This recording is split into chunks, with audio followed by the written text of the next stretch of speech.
우리가 창세기를 하나님의 언약, 아브라함과 하나님의 언약이 이스라엘 백성에게로 이어져가는 과정이 창세기이기 때문에 우리가 아브라함과 맺었던 언약에서 중요한 것은 무엇이냐면 하나님의 약속이 두 가지가 있어요. 하나는 그의 후손을 번성케 하겠다는 것, 이 후손에 대한 약속하고, 두 번째는 땅을 그들의 후손에게 주겠다라는 것. 이 두 가지 참 이루어지기 어렵고 믿기 어려운 이 두 가지 약속이 믿어졌고, 그리고 아브라함이 믿어지니까 어떻게 한 거예요? 순종한 거예요. 그래서 자기 아들을 결혼시킬 때도 어떻게 한 거예요? 여인을 데려와서 가나안 땅에 거주하게끔 하는 조건을 내세운 거예요. 그렇게 지금 이삭에게 하나님의 축복이 이어져 왔고, 오늘은 그 이삭에게서 어떻게 이 축복이 흘러져 가는가라는 것을 우리가 살펴봐야 될 것 같아요. 먼저 이삭에게 하나님께서 아브라함에게 하셨던 약속이 그대로 이루어집니다. 창세기 24장 67절에 보면은 이삭이 리브가를 인도하여 그의 어머니 사라의 장막에 들였다. 오늘 우리가 26장을 읽고 있어요. 오늘 이 본문은 지난주에 봤던 본문입니다. 리브가를 이삭이 인도해서, 아내죠. 이삭과 리브가 부부인데 그의 어머니 사라의 장막으로 들였다는 것은 뭐예요? 하나님께서 가나안 땅에 여인을 보내주신 거예요. 그 땅에 거주할 수 있도록 하신 거죠. 사라의 장막.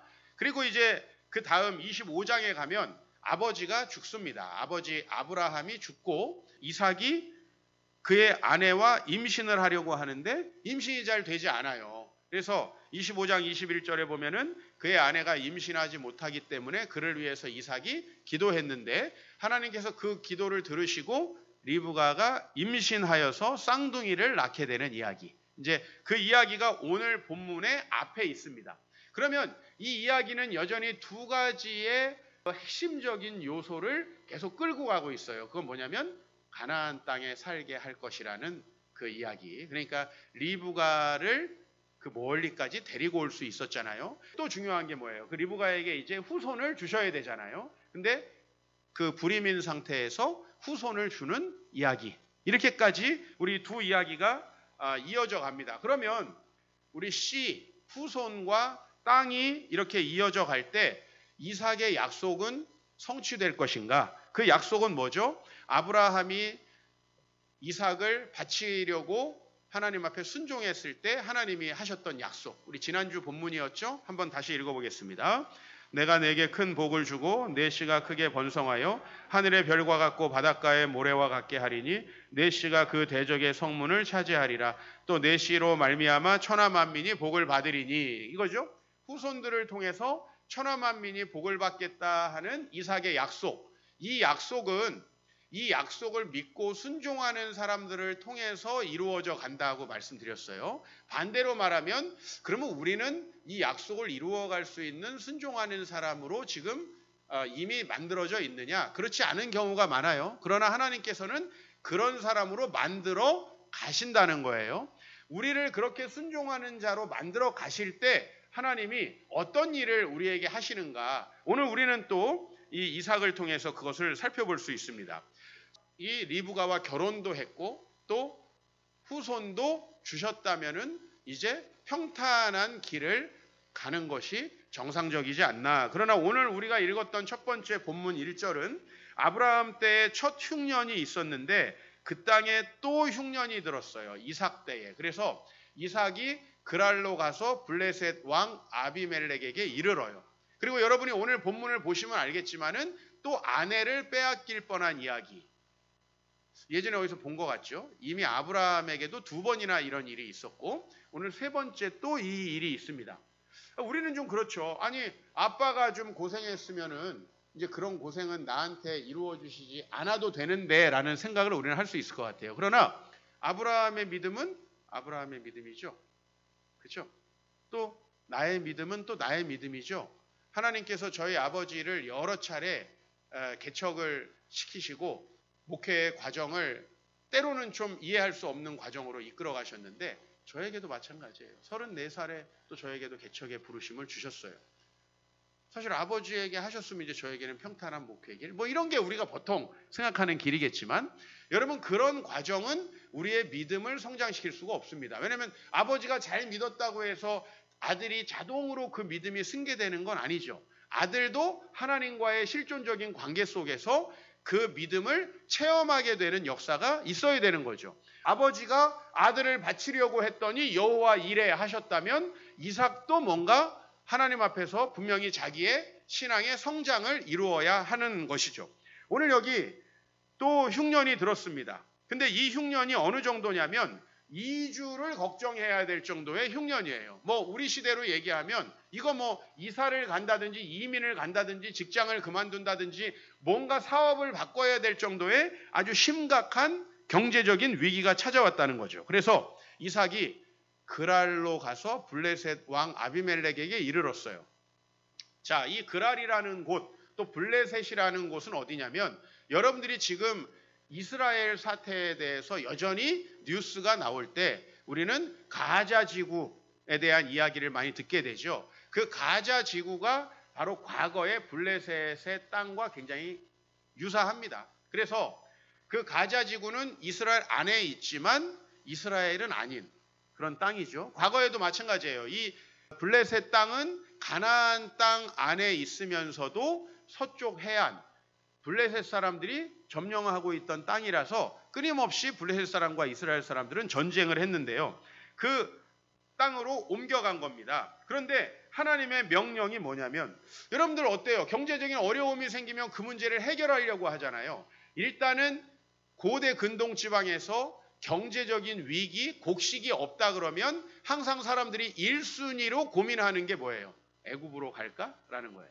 애굽으로 갈까? 우리가 과거에 우리나라가 어려울 때 미국으로 이민 갈까? 이런 생각하죠. 또 요새 이 동남아 사람들 경제적으로 어려우면 어떻게 해요? 한국 공부해가지고 한국 비자 받아서 한국에서 일할까? 이런 생각을 하죠. 사실은 그런 생각을 지금만 하는 건 아닙니다. 언제나 그런 똑같은 실존적인 상황이 우리에게 있어요. 그래서 2절에 보면 여호와께서 이삭에게 나타나서 애굽으로 내려가지 말라는 거예요. 여러분 이게 너무 상식과 안 맞습니다. 여러분 아시다시피 애굽은 그 어마어마한 곡창지대입니다. 그곳에 가고자 하는 마음이 이삭에게 분명히 있었을 것이에요. 그런데 이삭에게 글로 안 가야 된다. 그러면서 뭐라고 해요? 3절, 4절 읽어봅시다. 시작.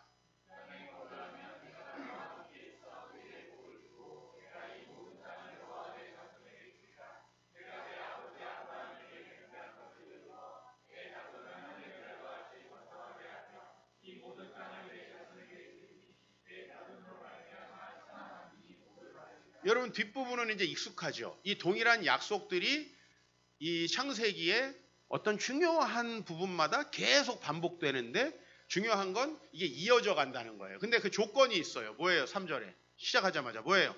이 땅에 거류하면, 이 땅에 거류하면 지금 어떤 어려움이 있죠? 곡식이 없습니다. 이 땅에 거류하면은 어떤 문제 생깁니까? 와이프 뺏길 수도 있습니다. 오늘 우리가 본문에서 읽었지만, 그러니까 지금 나에게 이 땅에 거류하라고 하는 것은 당장의 심각한 문제들을 야기한단 말이에요. 눈앞에 보이는, 그냥 내 피부에 느껴지는 그런 문제를 야기시킵니다. 여러분, 우리의 신앙생활에서 우리가 어려운 점이 뭐냐면, 제가 여러분들을 봤을 때 여러분의 신앙의 성장의 걸림돌이 뭐냐면 여러분의 상황 인식이에요. 우리는 바보가 아니기 때문에 어떤 상황을 보면 본능적으로 우리가 어떤 선택지를 찾아야 될까 고민을 합니다. 여러분 제가 여러분들에게 딱 내년도 단기 선교 5곳 딱 정해가지고 딱 여러분들에게 줘요. 그럼 여러분 일단 항공료가 얼마나 드나, 경제적인 부분 따져야죠. 그다음에 거기에 목사가 가나 안 가나 따져야죠. 그다음에 가서 어떤 일을 하는가, 잠은 어디서 자는가, 시골 네팔은 막 산길을 돌아다닌다는데 호치민은 호텔이 좋다는데 뭐 이거 따집니다. 우리는 기본적으로 경제적인 부분, 또 나에게 어디가 더 안전할 것인가, 이런 부분을 따집니다. 어디가 내 사명일까 이렇게 생각하시는 거예요. 별로 없습니다. 이게 우리의 가장 심각한 문제예요. 뭐냐면 우리는 우리가 안전하고 우리가 잘 되려고 상황을 인식해요. 그렇죠? 근데 우리가 잘 되려고 상황을 딱 인식하는 순간 어떤 문제가 생겨요? 그 상황 인식과 반대되는 하나님의 명령, 하나님의 말씀이 우리에게 들어온다는 말이죠. 여러분 이삭도 상황 인식을 합니다. 이삭이 바보가 아니잖아요.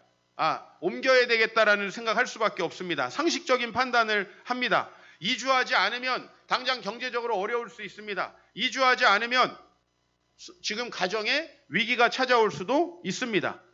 오늘 26장 7절에 보세요. 그곳 사람들이 그의 아내에 대해서 물을 때 이삭이 지레 뭐라고 해요? 지레 내 누이다. 이렇게 이야기를 하는 거예요. 리브가는 보기에 아리따움으로. 여러분 이것이 당장 피부에 와닿는 거죠. 이 당시의 문화, 그 당시 사람들이 볼 때는 이게 너무나 당연한 것이다 이 말입니다. 자신의 상황 인식, 상식적인 판단, 이것이 우리에게 언제나 가장 중요한 어떤 신앙의 걸림돌이 된다는 거죠. 모든 사람이 결국은 자기가 판단한 그 상황에 따라 움직이려고 하는 본능을 가지고 있어요. 우리의 신앙생활에 가장 문제가 바로 거기에 있습니다. 그런데 바로 이삭은 그랄에 거주했다라고 하는 한마디 오늘 딱 나와 있습니다. 오늘 이 안에 얼마나 많은 것들이 숨어 있을까에 대해서 생각을 해봐요. 그가 그랄에 거주합니다. 거주하면서 위협이 계속 찾아옵니다. 거주하면서 경제적 문제는 당장 풀리지 않습니다. 그가 그랄에 거주한다는 게 뭐 하루 이틀 있는 게 아니잖아요. 하루 지나면 끝나는 게 아니잖아요. 그가 그랄에 거주하기 위해서는 그는 끊임없이 내가 생각하고 판단한 것에 대해서 그것을 부정하고 하나님께서 나에게 주신 그 약속, 이 가나안 땅에 대한 약속, 그리고 하나님께서 나에게 주신 그 아브라함 조상으로부터 내려오는 그 비전, 그것을 마음에 믿어야 되는데 상황과는 안 맞는, 우리의 사실 신앙생활이라는 게 그렇잖아요. 하나님의 말씀이 항상 상식에 부합하고 우리의 이기심에 부합하면 교회 와가지고 힘들 게 하나도 없죠. 그러나 우리가 힘든 건 뭡니까? 바로 내 상황인식과 내 상식적인 판단과 때때로 신앙이 어긋난다는 것입니다. 맞지 않다는 것이에요. 자, 이삭은 그렇게 그곳에 거주하게 됩니다. 애굽으로 가지 않게 되는 거죠. 여기서 이삭이 얼마나 놀라운 결단을 한 것인가 하는 것을 여러분들이 보셔야 합니다. 순종의 결과로 하나님이 어떤 축복을 하셨습니까? 오늘 본문은 정말 대단히 재밌는 이야기입니다. 첫 번째로는 그곳 추장, 블레셋 추장인 아비멜렉이 모든 백성에게 명하여서 이렇게 말씀합니다. 이 사람이나 그의 아내를 범하는 자는 죽이리라. 뭐예요? 이삭과 이삭의 아내를 보호하는 일종의 칙령을 그 지역에 내리게 됩니다. 두 번째로 이 본문은 여러분이 좋아할 것 같아서 같이 한번 읽어보겠습니다. 시작. 이삭이 그 땅에서 농사하여 그의 100배나 얻었고 여호와께서 복을 주심으로 그 사람이 창대하고 왕성하여 마침내 거부가 되어. 여러분 성경에서 이렇게 은혜되는 본문이 없어요. 거부가 된다라는 표현은 성경에 거의 나오지 않습니다.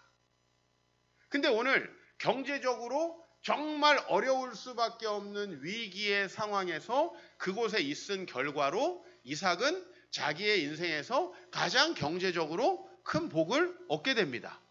100배나 농사를 지어서 얻었다. 이것은 굉장히 어마어마한 결실을 얻었다는 것이거든요. 일반적인 사람들의 생각에는 불가능한 일들이 일어났다라는 것이거든요. 자, 이렇게 이방 사람인 이삭이 성공하는 걸 보니까 사람들이 이제 이삭이 믿는 하나님을 두려워하기 시작하는 겁니다. 그죠? 사실 우리가 고대인들이 서로를 보면서 어떤 사람을 두려워하는 게 아니에요. 그 사람을 누가 지키고 있는가? 어느 신이 센가? 이걸 보는 건데 28절에 보면은 그들이 이르되 여호와께서 너와 함께 계심을 우리가 분명히 보았으므로 우리의 사이 곧 우리와 너 사이에 맹세하여 너와 계약을 맺으리라 말하였노라. 오늘 우리 김미진 자매님 세례를 받았습니다.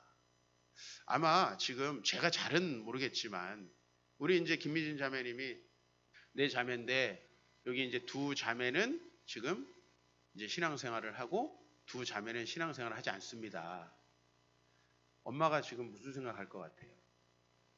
우리 김미진 씨 엄마는 두 딸은 교회를 다니고 두 딸은 안 다니니까 이 아이들이 과연 뭐가 다를까? 이거에 대해서 관찰할 수밖에 없어요.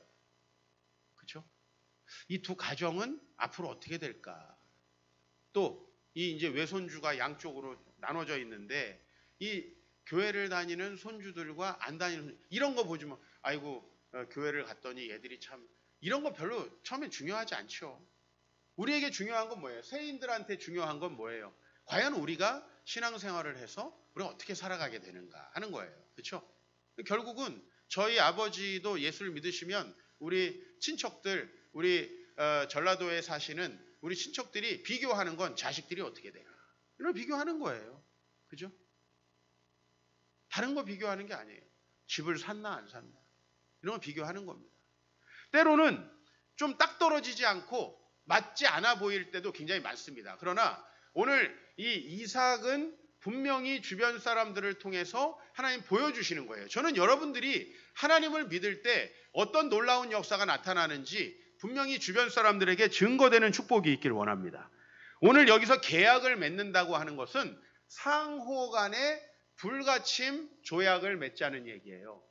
근데 원래 이 상호 간의 불가침 조약은 누가 맺기를 원해야 되냐면 이방인이 맺기를 원해야 되는 게 정상이에요. 그렇잖아요. 누가 돈 땅에 자기 땅에 살고 있는데 이방인이 들어와서 거기서 알짝알짝거리는데 야 우리 상호 불가침 조약 맺자 이렇게 안 하거든요. 와이프도 뺏고 돈도 뺏고 내쫓으려고 하는 거예요. 그런데 지금 이삭을 보니까 아니 분명히 이주해야 되는데 가지 않고 여기 있었는데 그의 삶이 놀랍게 결실을 하는 것들을 보는 거죠. 이 주변 사람들이 보고 야 이삭이라는 사람 건드리면 안 된다. 그가 아버지 아브라함의 하나님을 믿는다고 하는데 분명히 뭔가가 있다.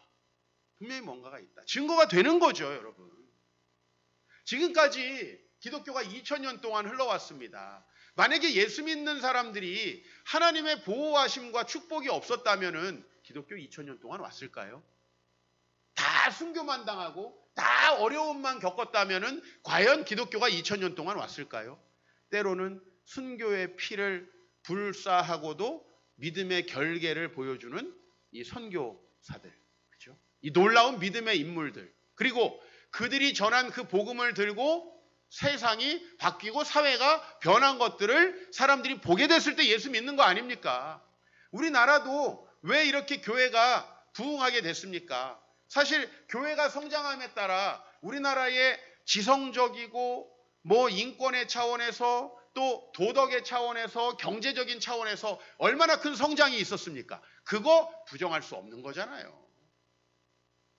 하나님께서 우리 대한민국이 정말 민족복음화와 세계 선교를 위해서 열심히 뛸 때 물론 우리 선배들이 물려준 교회가 다 100% 옳고 너무 좋고 이런 건 아니지만 그래도 사람들이 볼 때 야 정말 예수님 믿으면 달라지더라. 복을 받더라. 이런 게 없잖아요. 자녀들이 예수님을 믿고 아이고 정말 행복하고 평안하게 살 때 부모님도 고민해 보는 거예요. 나도 가야 되는가. 그죠? 부모님이 정말 예수님 믿고 살아가면서 참 그래도 행복한 가정을 이룰 때 아이들이 어렸을 땐 모릅니다. 왜 모르는지 알아요? 행복한 가정이 당연한 줄 알기 때문에 부모님이 행복해도 교회를 잘 안 나와요. 애들 나중에 알게 돼요. 행복한 가정이라는 게 당연해요? 여러분 성인이 돼 보니까 행복한 가정이 당연해요? 행복한 가정이 되게 신기한 거예요. 신기한 거더라고요. 이게 사람이 타락하지 않고 건강하게 산다는 게 당연해요? 되게 신기한 거예요. 제가 만난 어떤 사람도 하나님이 마음에 없으면 교회에 다니던 안 다니던 심각한 문제들이 있어요. 그런 문제가 없는 게 우리는 당연한 줄 알았어요. 사람들이 도박 안 하고 알코올 중독 안 되고 마약 안 하고 섹스에 자유하고 좋은 가정을 이루면서 정말 사회에 기여하면서 사는 게 전 당연한 줄 알았는데 이런 사람을 살다 보니까 거의 만날 수가 없더라고요. 왜요? 우리는 그럴 수 없는 존재인 거예요. 학교에서 잘못 가르친 거예요. 난 어른 되면 다 그렇게 되는 줄 알았어요. 근데 주변에 그렇게 되는 사람이 아무도 없더라고. 저마저도 하나님을 떠나니까 온갖 세상의 죄로부터 내 자신을 지킬 수가 없더만요. 훌륭한 사람 되라고 우리 애들한테 맨날 얘기하지만 그게 훨씬 더 신기하고 어려운 일이더라는 거예요. 그런데 하나님이 이 이삭에게 그런 축복을 주는 겁니다. 놀라운 일을 이루시는 겁니다. 경제적으로도 채워주시는 겁니다. 그랬을 때 이 사람들이 서로 맹세하기를 원하는 겁니다. 이건 주변 사람들에게 인정을 받았다는 겁니다.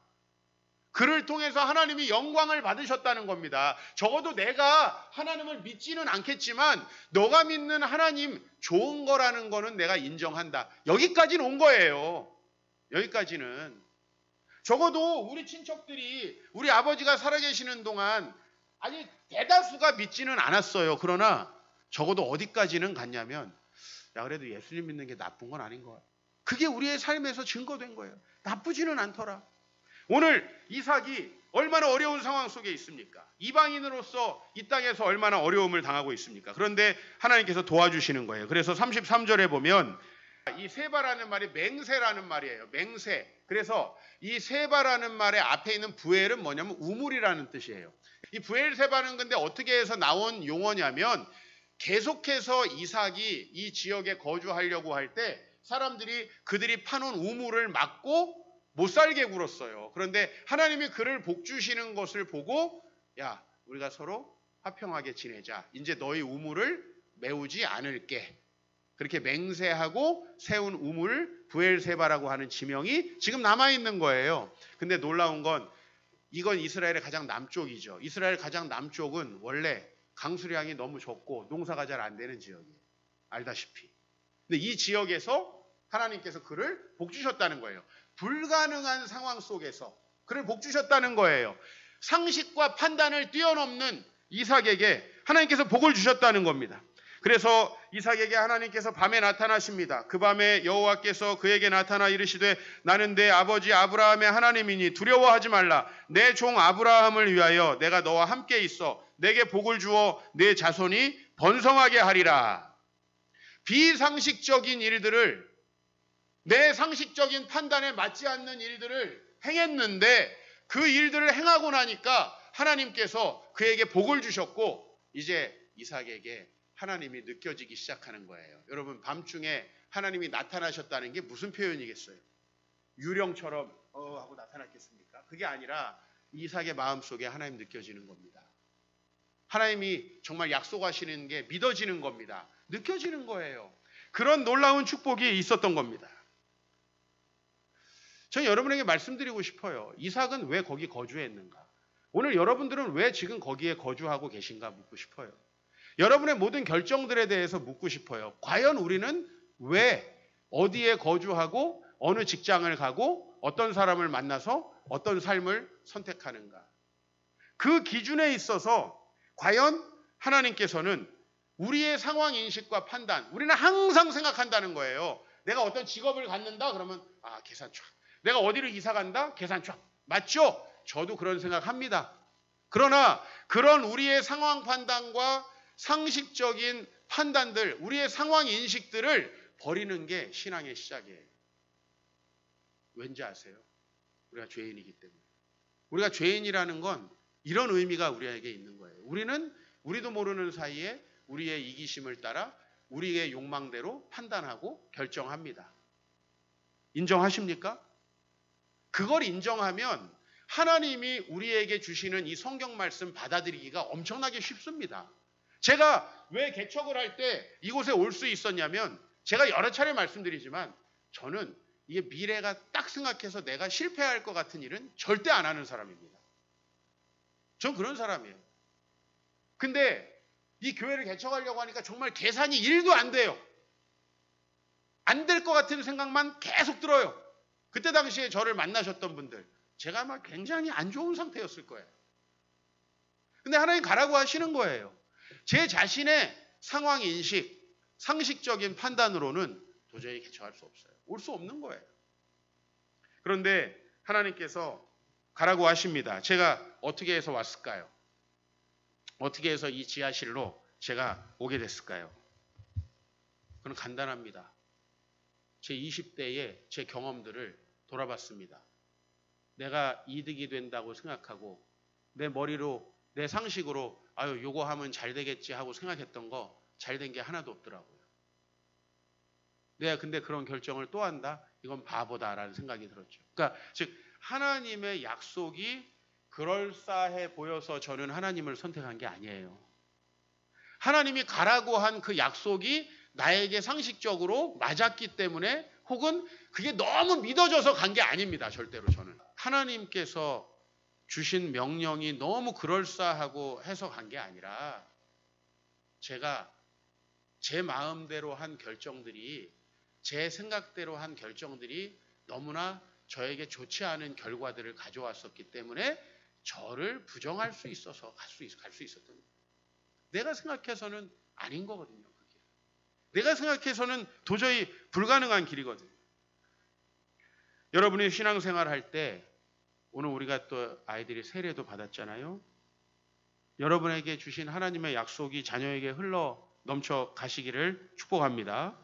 그러나 오늘 제가 언약 성취의 과정은 항상 하나님의 약속과 상황 사이에 갈등을 유발한다는 거예요. 왜? 우리가 만드는 상황은 항상 안정적인 상황을 원하고 항상 내 자신에게 유리한 상황을 만들어가기를 원하죠. 우리가 원하는 상황이 이루어지면 천하만민은 절대 복 못 받습니다. 하나님이 여러분에게 물질을 주셨어요. 많은 것들을 허락하셨어요. 그걸 가지고 천하만민을 위해서 쓸 생각 여러분 하십니까? 솔직히 안 하잖아요. 이걸 가지고 어떻게 자자손손 먹고 살까 생각하죠. 여러분이 굉장히 훌륭한 재능들을 가지고 있어요. 그러면 이걸 어떻게 해서 다른 사람을 위해 쓸까? 우리 이런 생각 하나요? 내가 어떻게 다른 사람을 이기고 더 올라갈까라고 생각하고 우리는 살게 돼 있어요. 그런 우리 자신의 생각과 판단이 있기 때문에 하나님은 그런 우리의 계획을 실현시키지 않으시는 거예요. 왜? 그것은 여러분도 불행하게 하고 여러분들 주변 사람들도 다 불행하게 하는 계획을 만들어낼 수밖에 없기 때문에 그래요. 그래서 하나님은 하나님의 약속을 우리의 상황과 갈등을 빚게 하심으로써 그 비상식적인 명령 앞에서 우리가 우리 자신을 부정하는지를 보시는 거예요. 그러나 여러분들이 한번 여러분 과거를 생각해 보십시오. 여러분들이 생각하고 옳고 이렇게 하면 유리하고 이렇게 하면 잘 될 거라고 생각한 결정들이 과연 옳았는가? 그렇다면 뭐 어쩔 수 없죠. 더 하셔야죠. 그러나 저는 분명히 제 20대에 제가 자주적인 결정들을 내렸어요. 우리 부모님이 저를 간섭하지 않으셨기 때문에 저는 제 마음대로 돈에 대해서도 시간에 대해서도 관계에 대해서도 제 진로에 대해서도 스스로 결정을 했어요. 그 결정들이 제 자신을 어떻게 가로막는지를 저는 봤어요. 저를 어떻게 불행하게 만드는지를 봤어요. 제가 열심히 노력하지 않아서 아니에요. 저 여러분만큼 노력했다라고 자부할 수 있어요. 제가 여러분들보다 도덕적으로 여러 가지 면에서 형편없는 사람이라 그렇다고 말할 수 없어요. 왜? 제가 아무리 봐도 여러분 저는 비슷해요. 크게 다르지 않아요.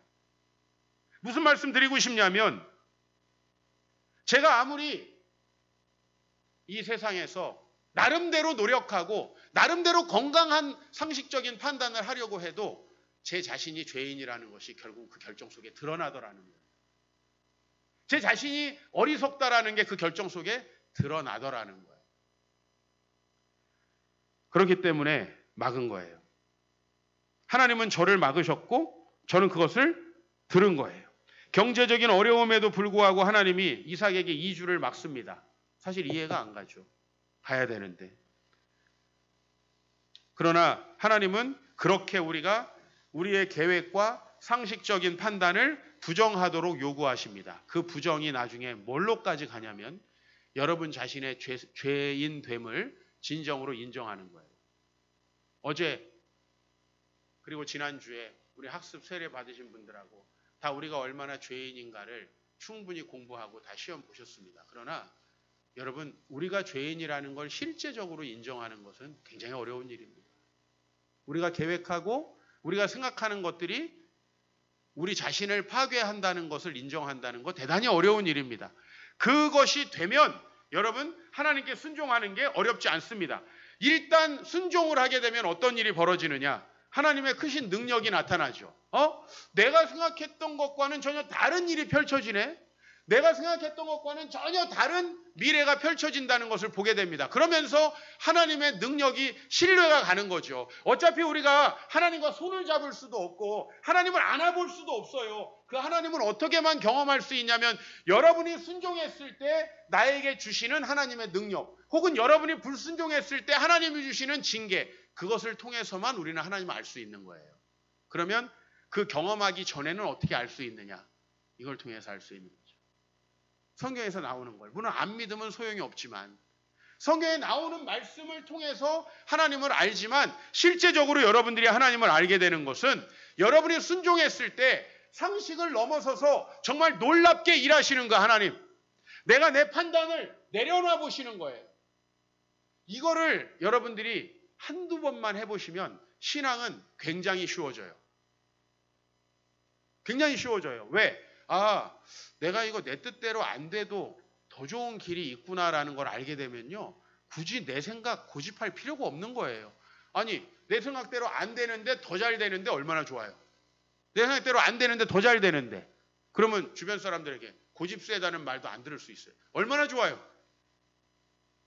내가 하나님 앞에 내어두고 더 좋은 결론을. 오늘 이삭은 그걸 경험한 거예요. 자신이 이주하지 않았는데 그곳에서 100배나 되는 결실을 보게 된 겁니다. 우리는 다 어때요? 어려운 일이 다가오면, 바쁜 일이 다가오면 주님께 나오는 시간부터 줄이죠. 그렇죠? 그죠? 이게 당연히 상식적인 거죠. 돈이 없으면 헌금부터 나눠주는 것부터 줄이죠. 당연한 거죠. 그죠? 좀 위험한 일이 있으면 감수하고 주의 일 해요? 아니면 위험하니까 다음으로 넘겨요? 다음으로 넘기죠. 이게 우리의 상식적인 거예요.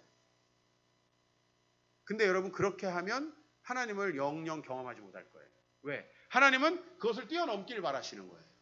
그걸 뛰어넘어야 하나님께서 행하시는 그 놀라운 능력을 경험할 수 있어요. 우리는 다 내가 모든 걸 통제하고 싶어 합니다. 그런 의미에서 여러분들은 대단히 교만한 거예요. 왜?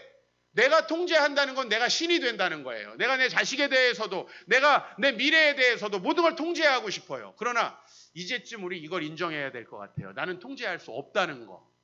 그리고 내가 통제한 대로 자식이 크고 내 커리어가 쌓아져 가도 나는 결코 하나님 앞에서 행복한 사람 될 수 없다는 거. 이거 인정해야 합니다. 저도 그 싸움을 하나님과 계속 한 거예요. 나도 이렇게 사는 것보단 다른 방식으로 사는 게 훨씬 더 나를 행복하게 할 거라고 생각했어요. 그러나 그것을 내려놓는 거예요. 그랬을 때 하나님은 우리를 언약 성취의 통로로 성장시키십니다. 오늘 이삭은 한 걸음 더 성장합니다. 그리고 이삭은 이제 뭘 확신하게 되느냐? 하나님을 통해서 천하 만민이 자기를 통해서 복을 받게 하실 거라는 거. 이걸 확신합니다. 우리의 오늘 목적이 뭡니까? 따라하십시다. 천하 만민이 우리 교회를 통해 복을 받을 것이다. 교회를 처음에 개척하면 자립이 목적이에요. 천하 만민 같은 소리 하지 마세요. 자립이 목적이라고. 근데 우리 교회 그렇게 오지 않았어요. 처음부터 우리를 통해서 천하 만민이 복을, 솔직히 천하 만민까지는 아니었네. 내가 생각해보니까. 천하 만민까지는 아니었고 그래도 조금 주변 사람들이나 좀 복을 받겠다. 선교지에 조금 복이 흘러갔으면 좋겠다. 이런 생각하고 했던 것 같아요. 그런데 저는 이제 하나님의 이 약속이 좀 체감되어지고 그렇게 될 수도 있겠다. 제가 사실 많은 목사님들에게 최근까지 얘기한 건 뭐냐면 하나님께서 저를, 내가 제일 싫어하는 말이 광야에 외치는 자의 소리가 되라 이거예요. 너무 외로워. 광야에 외치는 자의 소리. 아무도 안 듣고 승냥이나 듣고 뭐 너구리나 듣는 그런 선지자 되고 싶지 않은 거예요. 진짜 왕이, 이사야처럼 히스기야 왕이 듣고 좀 회개하고 나도 그런 선지자가 되고 싶은 거예요. 그런데 광야에 외치는 자의 소리로 죽을 수도 있겠다라는 생각이 항상 드는 거예요. 그걸 받아들이기로 했어요. 그냥 이러다가 광야에 외치는 자의 소리가 돼서 죽으면 다음 세대에 듣겠지 뭐. 근데 하나님께서 저를 통해서 우리 교회를 이루어 가시고 또 우리 교회가 하고 있는 것을 볼 때 저는 내년에 5군데, 6군데도 선교 나갈 수 있겠구나. 이제 확신이 들었어요. 훨씬 더 우리 성도님들이 성숙하고 많은 곳으로 섬기려고 하고 있구나라는 확신이 들었어요. 천하 만민이 우리 교회를 통해서 복을 받는다는 거, 이거 그렇게 굉장히 멀리 있는 일이 아닐 수도 있겠다라는 생각을 저는 하게 됐어요. 물론 거기에 하나님이 어떤 포인트를 찍어주셔야죠. 한번 우리에게 정말 도와주시는 또 놀라운 역사 있어야 되겠죠. 그러나 천하만민이 우리 교회를 통해서 복을 받게 되겠다. 모든 지금 한국교회가 개척해가지고 전부 다 자립하는 게 목표고 목회자가 이중직을 안 하는 게 목표예요. 목회자가 생활비가 없어가지고 택시를 안 모는 게 목적이라고요. 이렇게 되어가고 있어요, 지금 교회들이. 그런데 우리 교회가 열심히 여러분들이 제가 말씀 연구하고 열심히 한국교회를 일할 수 있도록 도와주고 계세요. 여러분들이 그렇게 하고 계세요. 제가 이중직 안 하도록, 제가 나가서 다른 일 안 하도록 여러분 도와주고 계세요. 이렇게 가다 보면 정말 하나님께서 놀라운 일을 이루실 거라는 게 저는 느껴집니다. 우리의 믿음은 어떻게 성장할까요? 우리의 상황 인식과 우리의 상식적인 판단을 뛰어넘는 순종을 통해서 우리의 믿음은 성장합니다. 왜? 그 순종이 여러분들에게 여러분의 얼마나 놀라운 축복을 받을 것인가라는 것을 알게 하시는 거거든요. 이삭이 오늘 순종했기 때문에 100배나 넘는 소득을 얻고 거부가 되었어요. 그 자체는 별로 중요한 게 아니에요. 그가 부자가 돼서 뭐, 부자는 이 세상에 그가 아니어도 많습니다. 그러나 그가 부자가 됐다는 게 왜 중요하죠? 도저히 부자가 될 수 없는 상황 속에서 그는 부자가 되기를 포기했는데도 부자가 된 거예요. 부자 되지 않아도 된다는 거 아니에요. 난 이 애굽 안 간다. 난 여기서 가나안 땅에서 가난하게 살아도 된다라고 했는데 부자가 된 거잖아요. 사기치고 어떻게 하든 남의 거 빼앗아서 부자가 된 사람들은 이 세상에 넘치고 넘칩니다, 여러분. 그렇죠? 자기가 높아지려고 다른 사람 끌어내리고 권력을 잡는 사람은 넘칩니다. 그렇죠? 근데 나는 낮아지려고 하는데 하나님이 높인 사람, 나는 돈에 관심이 없는데 하나님이 물질을 주신 사람은 이 세상에 많지 않아요. 그런 사람들이 하나님을 체험하고 그 하나님을 전하고 그 하나님을 천하만민에 증거하게 되는 것입니다. 여러분, 우리의 연약함을 인정하시기 바랍니다. 여러분의 계획과 상식이 이루어지면 여러분의 미래가 복을 받을 수 없다는 걸 인정하시기 바랍니다. 만약에 여러분들 지금까지 여러분의 상식과 판단으로 잘 사실 수 있었다면 오늘 여기 오실 분 아무도 없을 거예요. 제가 여러분의 신앙 간증문 또 받아보고 있어요. 우리 제자훈련 17기 하시는 분들. 제가 읽어보면서 이게 한 사람도 정상이 없구나. 없어요. 여러분, 이상한 사람이라는 게 아니라 우리의 본질을 깨닫고 있구나라는 생각이 제가 드는 거예요. 아, 그리고 그러니까 제자훈련 받으러 나왔지. 그러니까 주님 앞에 나왔지. 그렇지. 나도 마찬가지예요. 그렇지 않으면 우리는 절대로 주님 앞에 나올 수가 없는 존재예요. 그러나 신앙은 거기서부터 출발해요. 이제 하나님이 여러분에게 말씀하실 거예요. 불가능 속에서 하나님께서 이루어주시는 놀라운 능력을 경험하게 될 거예요. 그랬을 때 우리 신앙이 성장합니다. 상식적인 판단으로 내 계획으로 이루어지는 신앙은 멸망할 수밖에 없어요. 그러나 하나님께서 오늘 이삭과 같이 여러분에게 놀라운 하나님을 경험하게 하실 줄로 믿습니다. 그 하나님을 신뢰하고 순종하시길 바랍니다. 세상의 모든 조건들을 바라보면서 계산하는 게 아니라 여러분의 눈을 들어서 하나님을 볼 수 있기를 주의 이름으로 축원합니다.